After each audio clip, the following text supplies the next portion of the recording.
Raj K ಕೃಷ್ಣನ ಜೊತೆ ನಮ್ಮ ವಂಶಿ ಡೇಟ್ ಫಿಕ್ಸ್ ಆಗಿದೆ. ಕೃಷ್ಣ ವಂಶಿ ಮಾರ್ಚ್ 2ರಿಂದ ರಾತ್ರಿ 9:30ಕ್ಕೆ ನಿಮ್ಮ ಉದಯ ಟಿವಿಯಲ್ಲಿ. ಈ ಮನೇಲಿ ಏನೇನೋ ಸಮಸ್ಯೆಗಳಿದೆ ಅಂತ ನಂಗೆ ಅನಿಸ್ತಾ ಇದೆ. ಅವ್ರ ಕೈಕಾಲು ಹಿಡ್ದಾದ್ರೂ ಸರಿ, ಅಂಗ್ಲಾಚಿ ಬೇಡ್ಕೊಂಡ್ರು ಸರಿ, ಹೇಗಾದ್ರೂ ಮಾಡಿ ಅಮ್ಮನ ಮನೆಗೆ ಕರ್ಕೊಂಡ್ ಬಂದೇ ಬರ್ತೀನಿ. ಅವ್ರ ಮನೆಗ್ ಬಂದ್ರೆ ಸಾಕು, ಈ ಮನೆಗೆ ಅಂಟ್ಕೊಂಡಿರೋ ಕಂಟಕನ ಮುತ್ತು ಓಡಿಸ್ತಾರೆ.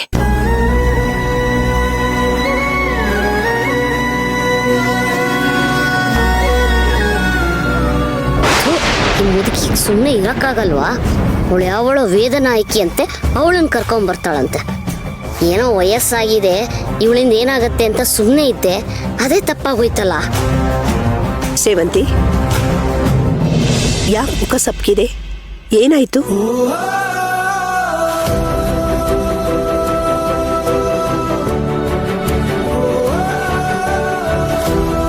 ಸೇವಂತಿ, ಅರ್ಜುನ್ ಎಲ್ಲಿ? ಅರ್ಜುನ್ ಸರ್ ಕೆಲ್ಸದ ಮೇಲೆ ಎಲ್ಲೋ ಹೋದ್ರು. ಅಯ್ಯೋ ಹುಚ್ಚುಡುಗಿ, ಅರ್ಜುನ್ ಇನ್ನೊಬ್ಬಳನ್ನ ಬಿಟ್ಟು ಹೋದ ಅಂತ ಬೇಜಾರಾಗಿದೆಯಾ? ಇಲ್ಲ ಅಜ್ಜಿ, ನನಗ್ ಬೇಜಾರಾಗ್ತಿರೋದು ಅದ್ರ ಬಗ್ಗೆ ಅಲ್ಲ, ವ್ರತದ ಬಗ್ಗೆ. ವ್ರತದ ಬಗ್ಗೆನಾ? ಏನಾಯ್ತು? ಎಲ್ಲ ನನ್ ಕರ್ಮ ಅಜ್ಜಿ. ಇವತ್ತು ಒಬ್ರೇ ಒಬ್ರು ಭಿಕ್ಷೆ ಕೊಡ್ಲಿಲ್ಲ ಗೊತ್ತಾ?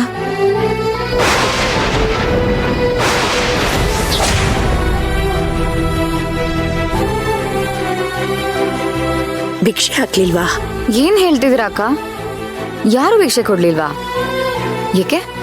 ಯಾಕೆ ಏನು ಅಂತ ಗೊತ್ತಿಲ್ಲ ಪೂಜಾ. ಭಿಕ್ಷೆ ಹಾಕೋದಿರ್ಲಿ, ಬಾಯಿಗೆ ಬಂದಾಗ ಬೈದ್ ಕಳಿಸ್ಬಿಟ್ರು ಗೊತ್ತಾ? ಏನಂತ ಬೈದ್ರೆ? ಕಡಿದ್ರೆ 2 ಆಳಾಗೋ ಹಾಗಿದ್ದೀರಾ, ದುಡ್ಕೊಂಡ್ ತಿನ್ನೋದಕ್ಕೆ ಏನ್ ರೋಗ ಬಂದಿರೋದು ಅಂತ ಅಂದ್ರು ಅಜ್ಜಿ. ಇನ್ನು ಕೆಲವರು ಹೋಗದೆ ಹೋದ್ರೆ ಕಟ್ಟಾಕಿರೋ ನಾಯಿನ ಛೂ ಬಿಡ್ತೀವಿ ಅಂತ ಅಂದ್ರು. 1 2 ಪಾಪ ಅಜ್ಜಿ ಅರ್ಜುನ್ ಸರು ನನಗೋಸ್ಕರ ಎಲ್ಲ ಅವಮಾನಗಳನ್ನು ಸಹಿಸ್ಕೊಂಡ್ರು. ಬೆಳಗ್ಗೆಯಿಂದ ಸಂಜೆವರೆಗೂ ಭಿಕ್ಷೆ ಬೇಡಿದ್ರು, ಒಬ್ರು ಭಿಕ್ಷೆ ಹಾಕ್ಲಿಲ್ಲ ಅಜ್ಜಿ. ಅಯ್ಯೋ ಭಗವಂತ,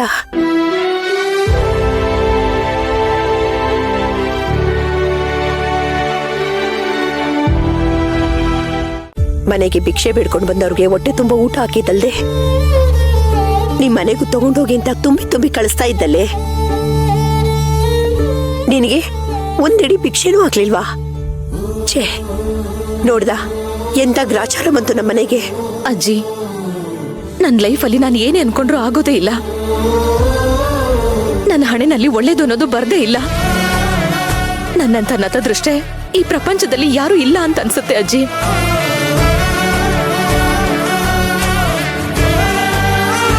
ಅದೇನೋ ನಿಜ ಬಿಡು. ಬಂದವ್ರಿಗೆಲ್ಲ ಒರ್ಸಿ ಕಳಿಸ್ತಾ ಇದ್ಲು. ಬೇಡ ಕಣೆ, ಅಷ್ಟಷ್ಟು ಯಾಕೆ ಕೊಡ್ತೀಯ ಅಂತಂದ್ರೆ ಸುಮ್ನಿರಿ ಚಿಕ್ಕಿ. ನಾವು ಕಷ್ಟಕ್ಕಾದ್ರೇನೆ ನಮ್ ಕಷ್ಟಕ್ಕೂ ನಾಳೆ ದಿನ ಇನ್ನೊಬ್ರು ಆಗ್ತಾರೆ ಅಂತ ಡೈಲಾಗ್ ಹೊಡಿತಿದ್ದೆ. ಈಗೇನಾಯ್ತು? ಏಯ್, ಸ್ವಲ್ಪ ಬಾಯಿ ಮುಚ್ಕೊಂಡಿರ್ತೀಯ?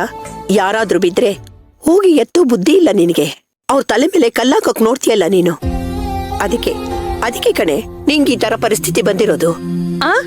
ಏನಮ್ಮ ನನ್ಗೆ ಶಾಪ ಆಗ್ತಿದ್ಯಾ? ನಾನು ಯಾಕೆ ಶಾಪ ಹಾಕ್ಲಿ? ಆದ್ರೆ ನಿನ್ ಬಾಯಿ ಸರಿಗಿಲ್ವಲ್ಲ, ಬಾಯಿ ಬಂದಂಗ್ ಮಾತಾಡ್ತೀಯಲ್ಲ. ಅಯ್ಯೋ, ನಾನು ಹೇಳಿದ ಹಾಗಲ್ಲಮ್ಮ. ಇವಳು ಇಷ್ಟೆಲ್ಲ ಒಳ್ಳೆ ಕೆಲಸ ಮಾಡಿದ್ರು ಪ್ರಿಯಾ ಇವಳಿಗೆ ಭಿಕ್ಷೆ ಸಿಗದೆ ಇರೋಂಗ್ ಮಾಡಿದ್ಲಲ್ಲ ಅಂತ. ಚಿಕ್ಕಿ, ಎಲ್ಲದಕ್ಕೂ ಯಾಕೆ ಪ್ರಿಯಾ ಅಂತ ಅವಳ ಹೆಸರನ್ನ ತೆಗಿತೀರಾ? ಇಲ್ಲಿ ಬೇರೆ ಇನ್ನೇನೋ ಇದೆ.